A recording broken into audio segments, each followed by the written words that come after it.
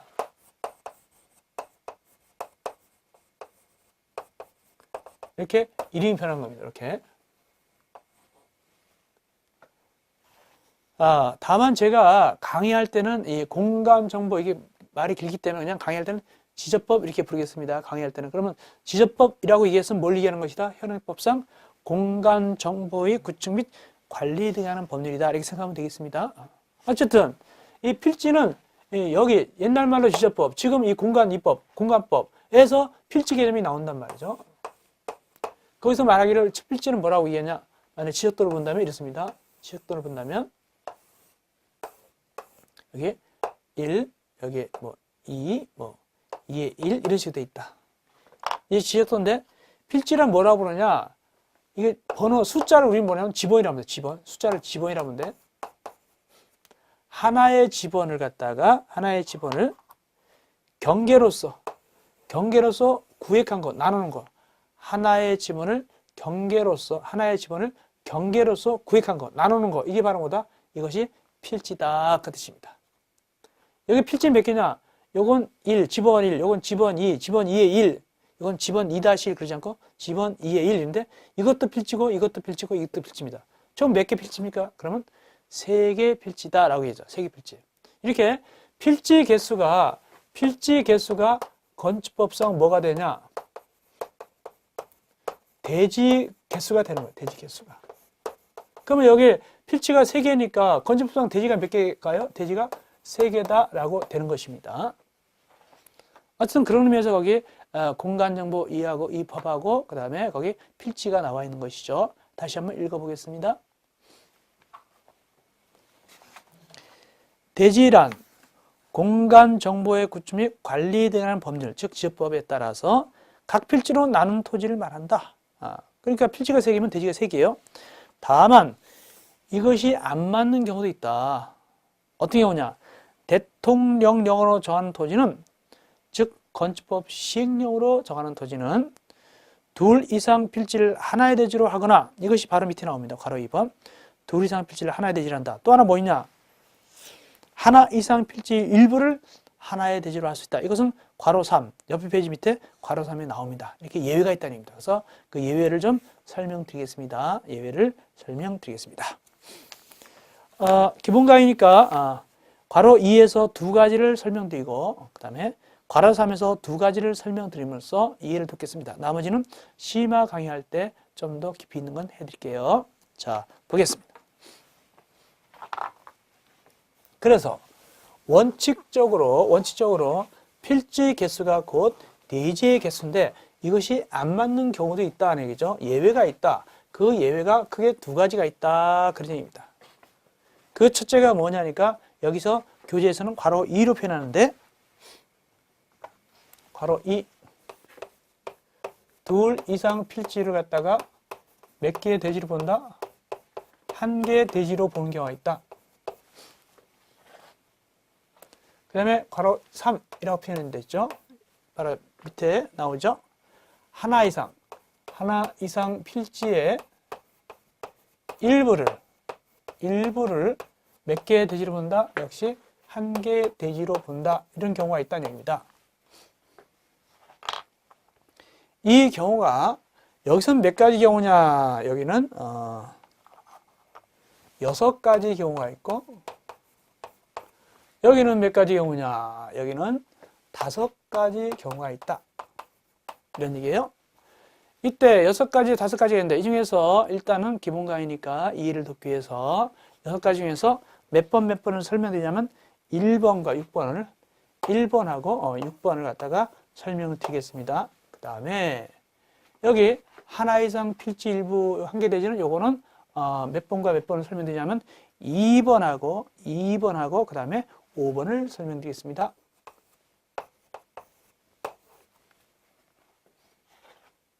그러면 1번부터 설명 들어가죠. 괄호 2번, 1번. 이건 뭐냐? 자, 만약에 여기 필지가 2개가 있습니다. 필지가 2개 있으면 원래 대지도 몇 개다? 2개다. 근데 몇 개를 보겠다? 1개 대지를 보겠다는 얘기입니다. 아니 왜 그럴까? 동그라미 1번입니다. 즉 이럴 때 건물을 지을 때 이렇게 양다리에 걸쳐서 지었을 때 이걸 우리가 양지상이라고 하는데 이렇게 지었을 때 이럴 때는 전체를 묶어서 몇 개를 본다고요? 이 전체를 묶어서 몇 개를 본다? 1개로 본다. 그런 얘기예요. 이렇게 할 수 있다. 이것이 동그라미 1번이고 그렇게 어려운 개념은 아닙니다. 반면에 동그라미 6번은 뭐냐? 핵심 용어가 뭐냐면 나중에 뭐 받을 때? 사용 승인을 받을 때 그 다음에 거기에 합칠 것을 조건, 나눌 것이 아닙니다. 합칠 것을 조건, 합칠 것 조건. 여기 핵심 용어입니다. 6번입니다. 사용 승인 신청한다는 건 뭐죠? 공사 다 끝났다는 얘기죠. 우리가 봤죠. 사용 승인 받아야 건물 쓴다고 그랬죠. 사용 승인 신청할 때 나중에 2장 필지를 하나의 필지를 합칠 것 조건이다. 어차피 나중에 다 짓고 난 다음에 합칠 것이란 말이죠. 그러면 아예 지금 허가낼 때부터 어떻게 한다? 합쳐진 토지를 갖다가 하나로 볼 수 있다는 얘기입니다. 합쳐진 토지를 하나로 볼 수 있다. 그래서 만약에 이렇게 해서 2개 필지가 있는데 건물을 지었다. 이래서 건물을 짓읍시다. 그때 나중에 다 짓고 난 다음에 이걸 합칠 것이다. 이거하고 이거 합칠 것이다. 그러면 아예 전체를 몇 개를 본다? 전체를 1개로 봐가지고 건물을 좀 크게 지을 수 있겠죠? 그런 얘기입니다. 다만 조건이 있습니다. 거기 옆에 다만 토지의 소유자가 서로 다른 경우는 제외한다. 즉 여기 소유자도 갑이고 여기 소유자도 갑이어야 된단 말이죠. 소유자가 다르면 이거 안 봐준다. 그런 얘기입니다. 이어서 괄호 3번입니다. 밑에 하나 이상 필지의 일부를 1개 대지로 하는 경우가 있다. 모두 몇 가지 경우다? 5가지 경우가 되겠습니다. 그래서 2번하고 5번을 설명드림으로써 이해를 도와드리겠습니다. 2번은 뭘까? 2번 설명 들어갑니다. 여기 농지가 있습니다. 자, 농지가 몇 필지 있습니까? 2필지 있다. 그럼 농지는 뭐 하는 게 원칙입니까? 농지는 농사 짓는 것이 원칙이다. 이렇게 농사 짓는 것이 원칙입니다. 그런데 도시구획에 의하여 요즘은 이제 도시계획 그렇게 부르지 않습니다. 도시계획 그러지 않고 요즘 법이 개정돼 가지고 도시점하고 군계획 이렇게 봅니다. 도시점하고 군계획. 그래서 도시군계획 이렇게 봅니다. 옛날 말로 도시계획을 요즘은 도시군계획 그럽니다. 도시계획에 의해서 즉 도시군계획에 의해서 이게 도로가 생겼다. 그럴 경우에 이 농지주인이 어떻게 하냐? 이 앞에 부분을 이 앞에 일부를 갖다가 일부를 이렇게 메꿔가지고 여기다가 이렇게 메꾼 다음에 일부 하나 이상 필지 일부를 메꿔가지고 여기다가 건물을 짓는 거예요. 이렇게 여기다가 건물을 이렇게 짓는다 그런 뜻입니다. 그럴 때 이 일부 땅, 이 일부 땅을 몇 개로 본다고? 이걸 이 일부 땅을 1개 대지로 본다 그 뜻입니다. 그러면 여기서 등장하는 용어가 뭐냐? 거기 농지 전형이라는 용어가 등장하는데 이게 지금 뭐 하는 겁니까? 농사 짓던 것이죠. 우리가 농지법상 농사를 짓는다는 걸 뭐라고 하냐면 농업 경영한다라고 얘기합니다. 근데 이제는 이 부분은 농업 경영 안 하죠. 이렇게 농업 경영하던 땅을 농업 경영 안 하는 걸 변하는 걸 뭐라고 하냐? 거기 농지를 전용한다. 농지 전용. 그래서 우리가 농지 전용 허가받거나 신고하게 됩니다. 그 농지 전용 해가지고 이거 갖다 이제 농사 안 짓고 뭐다? 여기에 이제 한마디로 형질 변경해가지고 형질 변경해서 토지 형질 변경해가지고 여기다가 건물 짓거나 뭐 창고 짓는다 그런 얘기입니다. 그렇다면 그 일부 땅을 1개 대지로 할 수 있다. 그런 얘기입니다. 이어서 동그라미 5번입니다. 동그라미 5번의 핵심 용어는 뭐냐면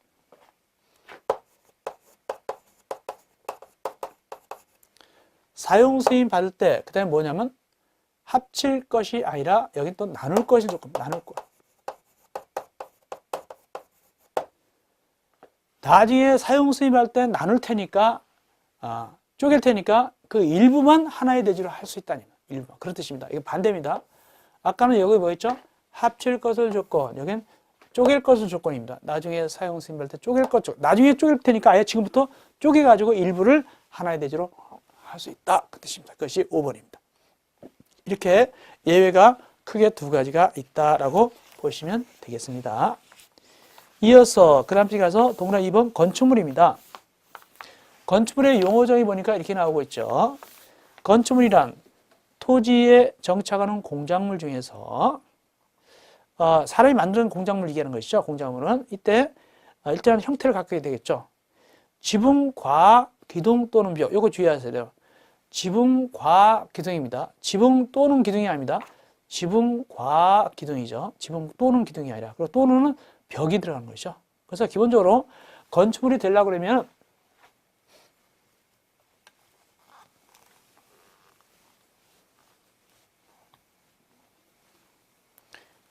건축물이 되려고 그러면 일단은 지붕이 있어야 되고 그 다음에 기둥이나 벽이 있어야 됩니다. 그래야만이 건축물이 된다는 얘기죠. 그리고 토지에 이것이 정착한다. 토지에 정착한다. 정착. 딱 달라붙어 있다는 얘기죠. 이 정착은 여러분들이 들어봤을 거예요. 어디서? 민법에서 정착의 개념을 들어볼 겁니다. 정착. 민법 총칙에서 물건 할 때, 부동산 할 때. 민법 총칙 내용 중에 물건에 있어서 부동산 할 때, 부동산이 뭐냐? 토지와 그 위에 정착물 이렇게 한다. 토지와 그 위에 정착물. 정착.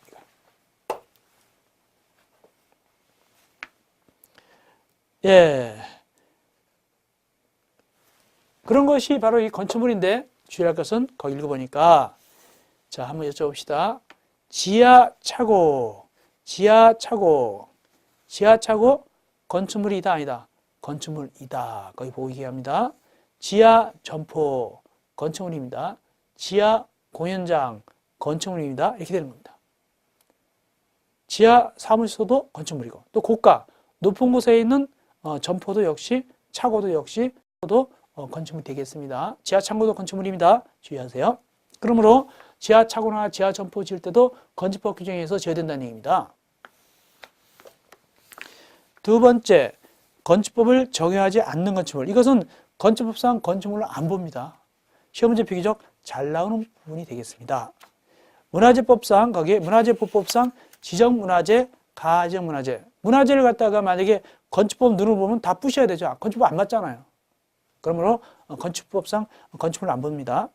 또 철도 또는 궤도에 선로 부지하는 다음의 시설, 즉 운전보안시설, 철도 선로 위나 아래를 가로지르는 보행시설, 플랫폼 등등등 모두 몇 가지? 거기 네 가지.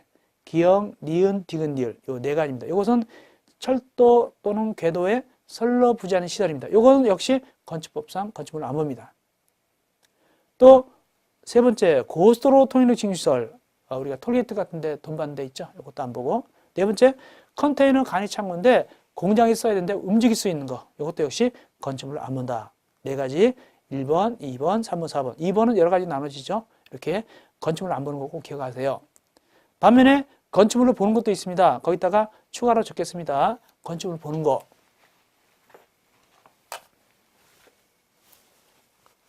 어떤 것은 건축물을 보느냐? 건축물에 해당하는 겁니다. 첫째, 전통 건조물. 뭐 예를 들어서 전통적으로 짓는 건조물 대표적인 게 뭐가 있을까요?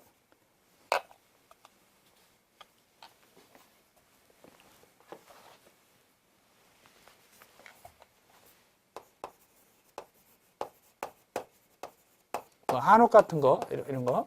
일단 한옥도 일단은 건축법상 건축물입니다. 다만 이제 뭐 특별히 배려하는 게 있겠죠.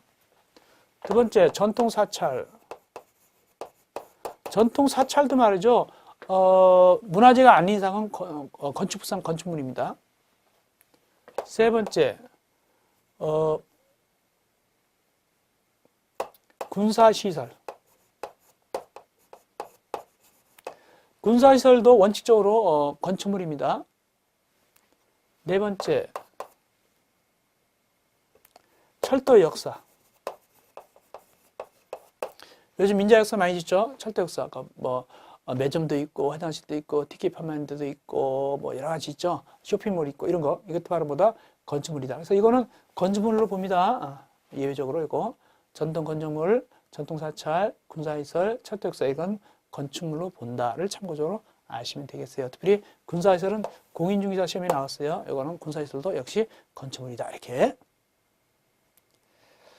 이어서 공작물입니다. 공작물. 공작물은 거기 어떤 것을 얘기하느냐? 특별히 신고하는 공작물 얘기합니다. 신고하는 공작물, 신고하는 공작물입니다. 여기 옹벽, 굴뚝, 광고탑, 고가수저. 고가수는 물탱크가 위에 있는 거예요. 지하 대피 이런 것이 바로 신고하는 공작물인데 이것도 일정한 요건이 돼야만 신고하게 됩니다. 그럼 누구한테 신고하느냐? 그 신고를 받는 자가 있어요. 신고를 받는 자입니다. 적어드릴까요? 신고를 받는 자 보겠습니다.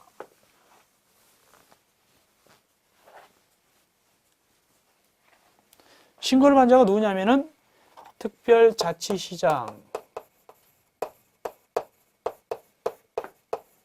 특별자치도지사,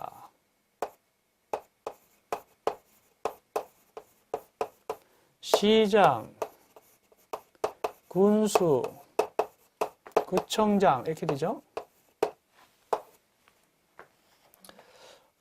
기본 강의 첫 강의니까 설명 좀 드릴게요. 특별자치시장은 누굴 얘기하는 거냐?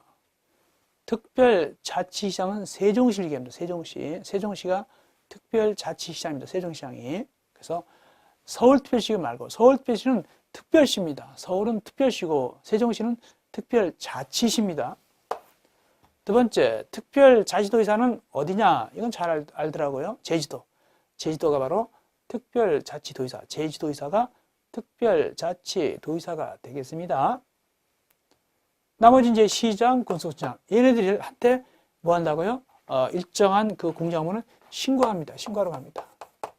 근데 주의할 것은 앞으로 우리가 건축부 할 때 보통 행정기관장들이 나오면 지방자치단체에 나오면 주로 특별자치시장, 특별자치도지사, 시장, 군수구청 이렇게 주로 나옵니다. 한꺼번에 나옵니다. 그래서 거의 80~90%가 이 특별자치시장, 특별자치도지사, 시장, 군수구청장입니다. 그래서 강의할 때는 앞으로 맨날 나오기 때문에 강의할 때는 그냥 제가 뭐라 보냐 강의할 때마다 그냥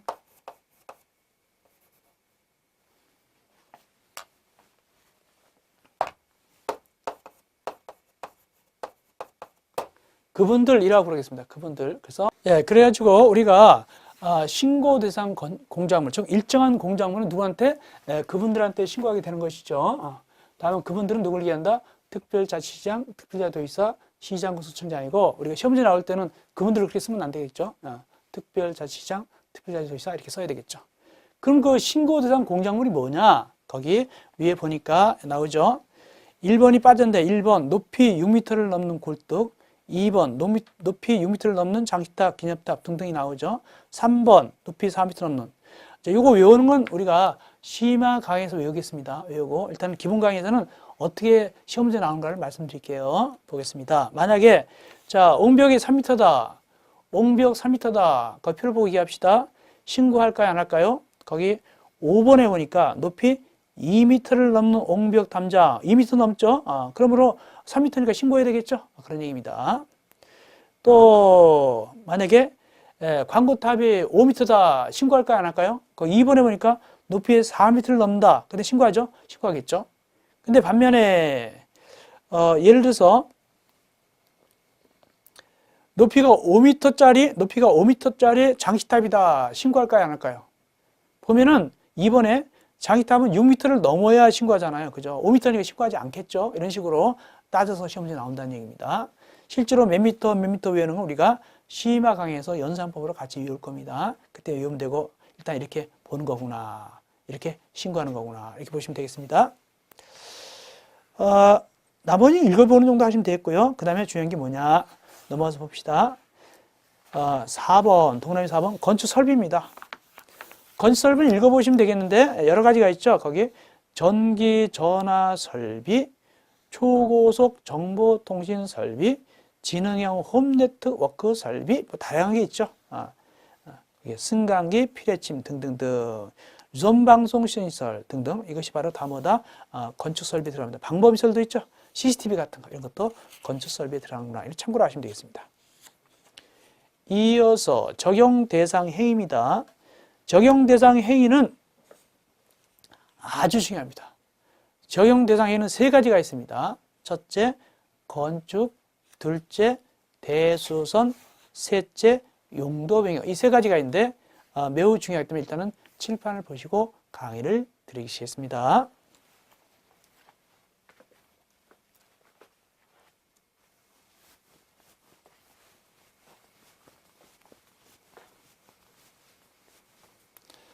그래서 일단은 여기 건축이 있고요. 건축, 그 다음에 대수선이 있고, 그 다음에 용도 변경이 있는데,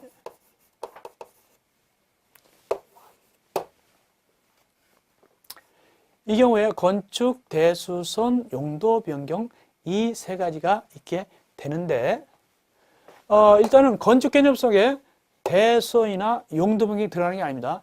건축은 건축이요, 대수선은 대선이요, 용도 변경은 용도 변경이지 건축 개념 속에 대수선이나 용도 변경이 들어가는 것이 아니다. 이렇게 하셔야 돼요. 만약에 대수선을 얘기할 때는 따로 대수선 그래야 되는 겁니다. 그러면 건축은 뭐냐? 건축은 따로 있는데 몇 개냐면 5가지가 있게 됩니다. 즉 거기 보니까 신축, 증축, 개축, 재축, 이전 이렇게 5가지가 있게 되겠습니다. 시험제가 건축은 지금까지 되게 많이 나왔어요. 거의 해마다 나오거든요. 해마다 나옵니다. 건축 개념이. 되게 많이 나와요. 그래서 이 건축 개념은 제1순위다. 시험제에 있어서. 그래서 이건 자세하게, 기본 강의지만 자세하게 그림 그려서 설명을 드리겠습니다. 첫째, 신축이란 뭐냐? 신축이란 뭐냐? 신축은 빈 땅에다 이렇게 새로 짓는 것이 신축입니다. 다 알겠죠? 이게 신축이죠. 근데 중요한 것은 이것도 신축이다. 뭐냐? 이미 부속 건물이 있었는데 진짜 건물, 주된 건축물을 짓는다. 이것도 신축입니다. 이미 부속 건물이 있었는데 주된 건물을 새로 짓는다. 이거는 신축입니다. 반면에 증축합시다. 이미 주된 건물이 있었는데 진짜 건물, 주된 건물이 있었는데 부속 건물을 하나 또 새로 졌다. 옆에다가 이건 뭐다? 이건 증축입니다. 증축. 이 그림과 이 그림은 일치하지 않습니다. 주의하세요. 여기 부속 건물인데 주된 건물 짓는 건 신축이고 주된 건물인데 부속 건물 짓는 것은 증축입니다. 꼭 아시기 바랍니다. 먼저 원래 본관 건물이고 나중에 화장실 같은 거 지었다. 이건 증축입니다. 근데 창고가 있었는데 나중에 진짜 집을 지었다. 이건 신축입니다. 그리고 또 증축에 있어 뭐가 있냐면은 같은 대지 안에서 주된 건물 A동이 있었는데 이 회사가 너무 잘 돼서 또 하나 B동을 짓는다. 주된 건물 B동을 짓는다. 이건 바로 뭐다? 이것도 역시 증축에 들어간다 하는 것입니다. 또 뭐가 있느냐? 가장 일반적인 형태의 증축입니다. 자, 요거는 제가 그림만 그려도 금방 알아보겠죠. 증축, 이런 증축. 보통 증축이죠. 그런데 이것도 증축으로 봅니다. 일단 몇 층짜리 건물입니까?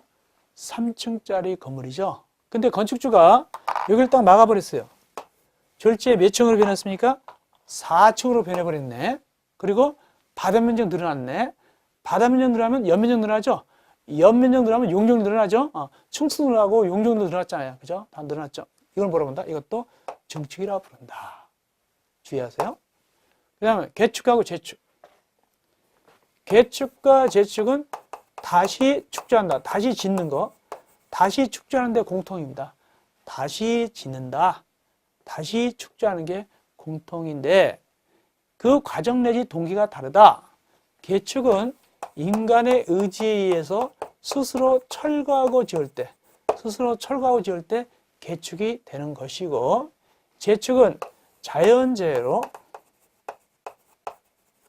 멸실되었을 때 무너지거나 떠내려갔을 때 이렇게 하는 것이 바로 재축이다. 한번 예를 들까요? 만약에 강원도 산골짜기에 펜션이 있었는데 눈이 많이 와서 무너져 버렸다. 이때는 인간의 의지입니까? 자연재해입니까? 자연재해죠. 이때는 다시 지을 때 뭐라고요?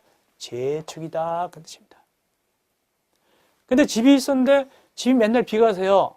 근데 나중에 서울에 가는 아들이 돈 벌어서 돈을 보내줘서 다시 철거하고 짓는 거예요. 그건 뭐가 되고? 그건 개축이다 그 뜻입니다. 만약에 지진 나서 무너졌다. 그건 뭐가 될까요? 재축이 되겠죠? 자연재해니까. 그런 얘기입니다. 그런데 조건이 있다. 조건이 있다. 어떤 조건?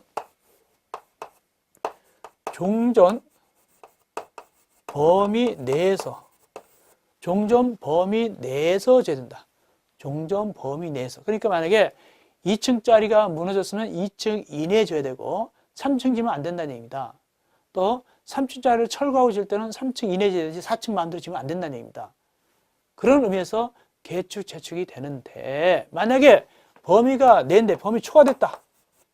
만약에 범위를 초과해서 지었다. 2층짜리가 무너졌는데 3층짜리를 지었다. 뭐 이런 식으로 더 크게 지었다는 얘기죠. 그럴 때 뭐가 되냐? 이것이 시험 문제 잘 납니다. 범위 초과된 거. 요거는 신축입니다. 주의할 것은 중축이 아니라 신축이다. 중축이 아니라 신축이 되겠습니다. 꼭 기억하시기 바랍니다. 이어서 이전. 이전은 거기 교재 보고서 해드릴게요. 교재 보겠습니다. 이전은 말장난 문제 잘 나올 수 있어요. 이전은 말장난 문제가 나올 수 있다. 어떻게 가보니까 건축물의 주요 구조부를 해체하지 아니하고 건축물의 주요 구조부를 해체하지 아니하고 특별히 여기 무엇을 주요 구조부 두 번째 말장난 문제 해체하고 해체하지 아니하고 해체하지 아니하고입니다. 근데 우리가 보통 이전 그러면 세탁소 이전 그러면 딴 데 가는 걸 얘기하죠. 여기는 그런 이전이 아닙니다. 다른 곳으로 가는 게 아닙니다. 어디냐? 같은 대지. 같은 대지입니다. 같은 대지에 다른 위치. 그래서 결국에는 주요 구조부 아까 6가지 있었죠. 바지 보내주기. 그걸 해체하지 아니하고 그대로 있는 상태에서 다른 대지가 아니라 같은 대지에서 그럼 뭐가 위전이냐? 위치만 옮기는 거. 그래서 이렇게 주요 구조 유지한 상태에서 위치만 이렇게 같은 데서 옮기는 이게 바로 뭐냐면 이전이 되겠습니다. 이전. 말장난 문제 주의하세요. 주요 구조부를 해체하지 않으려고. 그 다음에 같은 대지입니다. 다른 대지가 아니라 같은 대지. 그러면 실제로 이 이전이 가능하겠느냐? 일반 빌딩 같은 거 힘들죠. 어려운 게 아니라 불가능하죠. 보통 이제 목조물 같은 거 있죠. 목조 건물 같은 거 이런 거는 이전하는 경우가 있습니다. 옮기는 경우가 있어요. 같은 대지에서. 참고로 아시면 되겠습니다. 이것이 바로 뭐다? 이것이 바로 건축의 개념이었습니다. 건축 개념은 시험 문제 아주 잘 나옵니다. 이어서 옆 페이지 대선을 보겠습니다. 대선. 대선이란 뭐냐? 거기 건축물의 기둥, 보호, 내래벽, 주기단 등의 구조나 외부 형태를 아래와 같이 수선 변경하거나 증설하는 것으로서 증축, 개축, 재축에 해당하지 않는 거다. 증축, 개축, 재축보다는 약한 거예요. 증축, 개축, 재축보다 얘네들보다는 약합니다. 얘네보다는 약한 거예요. 그러나 아주 많이 고치는 겁니다. 이게 대선인데 종류가 몇 가지냐? 모두 9가지가 있게 됩니다. 거기에. 특별히 시험지에 잘 나온 것은 기본과이니까 거기 1번하고 그 다음에 거기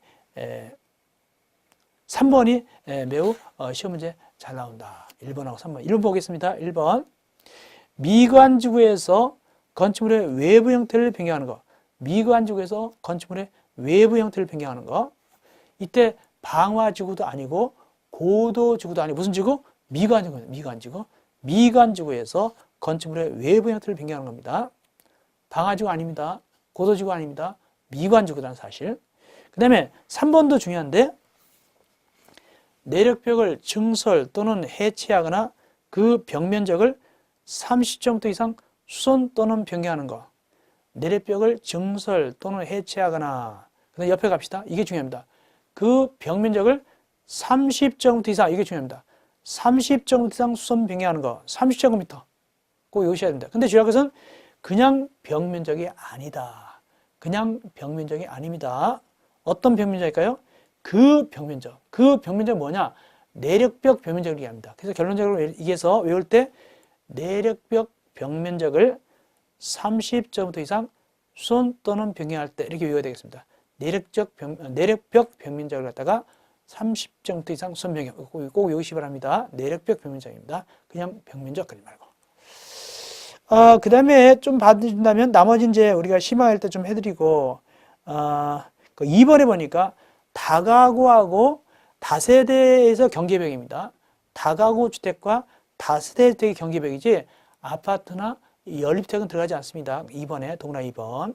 아파트나 연립주택에서 경계벽은 들어가지 않고 다가구하고 다세대 주택에 있어서의 경계벽이 들어가게 되겠네요. 예. 그 다음에 9번은 새로 생긴 건데 9번은 새로 생겼습니다. 건축물의 외벽에 사용하는 마감 재료를 증설 또는 해체하거나 마감 재료입니다. 또 벽면적 얼마? 30제곱미터 이상 수선 변경할 때 요거 아까 위에서는 내력벽이었죠. 여기는 마감 재료와 관련된 건 벽면적 30제곱미터 이상입니다. 30제곱미터 이상. 아까는 내력벽 벽면적, 이건 30제곱미터 이상 그냥 벽면적입니다. 이렇게 정리하면 되겠습니다. 나머지는 심화가 하면 되겠고 일단은 시험 문제는 1번 그 다음에 거기 동그라미 3번 특별히 동그라미 3번에 내력벽 벽면적을 30제곱미터 이상 수선 또는 변경했다는 것을 주의하셔야 되겠습니다. 이어서 이제 용도변경 나오는데요. 여기 용도변경 나오죠.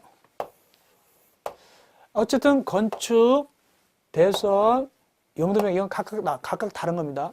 건축, 대선, 용도변경 각각 다른 것이죠. 별도 개념입니다. 그 용도란 뭐냐부터 봅시다. 우리 보니까 용도란 건축물의 종류를 유사한 구조, 이용 목적 및 형태별로 묶어 분리한 것을 말한다. 유사한 구조, 이용 목적, 형태별로 묶어놨는데 쉽게 얘기하면 이렇습니다. 뭐 주택 또는 뭐 일정 근린생활시설, 뭐 판매시설, 뭐 종교시설, 또 뭐 운수시설 이렇게 나눕니다. 이게 바로 용도가 되겠습니다. 그러면 용도를 구체적으로 몇 개로 나눌까? 거기 별표 1 해가지고 쭉 나오는데 뒷부분까지 보면 한 페이지, 두 페이지, 세 페이지, 네 페이지, 다섯, 여섯 페이지 쭉 7페이지, 거의 8페이지까지 나오는데 8페이지까지 나오는데 7페이지 정도 돼 있죠. 총 몇 개 용도로 나눠놨을까요? 28개 용도로 나눠놨다. 28개 용도입니다. 그래서 건축법상 용도는 총 몇 개로 쪼개놨다고요? 28개 용도로 쪼개놨습니다. 28개 용도다를 참고적으로 아시면 되겠습니다. 자, 그러면 이게 아주 복잡한데요. 이걸 어떻게 하냐? 뭐가 뭐에 속하고, 뭐가 뭐에 속하고, 어느 용도 속하고, 이걸 시험지에 간혹 내는 경우가 있어요. 그래서 이건 제가 심화 강의할 때 18개 모아놓은 거, 18개로 모아놨거든요. 그거 잘 나온 걸. 그때 심화 강의할 때 우리가 보충자료서 공부하면 되고요. 여기서는 일단 뭐부터 우리가 공부하냐면은, 뭐만 일단 공부하냐면, 용도, 별 건축물 종류에서 단독택하고 공동택, 특별히 공동택을 갖다가 자세하게 공부하게 될 것입니다. 그럼 공동택 공부하면은 나중에 아파트 나중에 주택법상 공동택 할 때 그때는 이제 생략하게 되겠죠. 어떤 간에 여기서는 우리가 일단은 용도 28개 용도 중에서 단독택하고 공동택에 대해서 대략적인 공부를 하게 될 겁니다. 자, 쉬셨다가 제3강에서 우리가 용도 중에서 단독택, 그 다음에 공동택을 공부하겠습니다. 여러분들 고생했습니다. 3강에서 뵙겠습니다.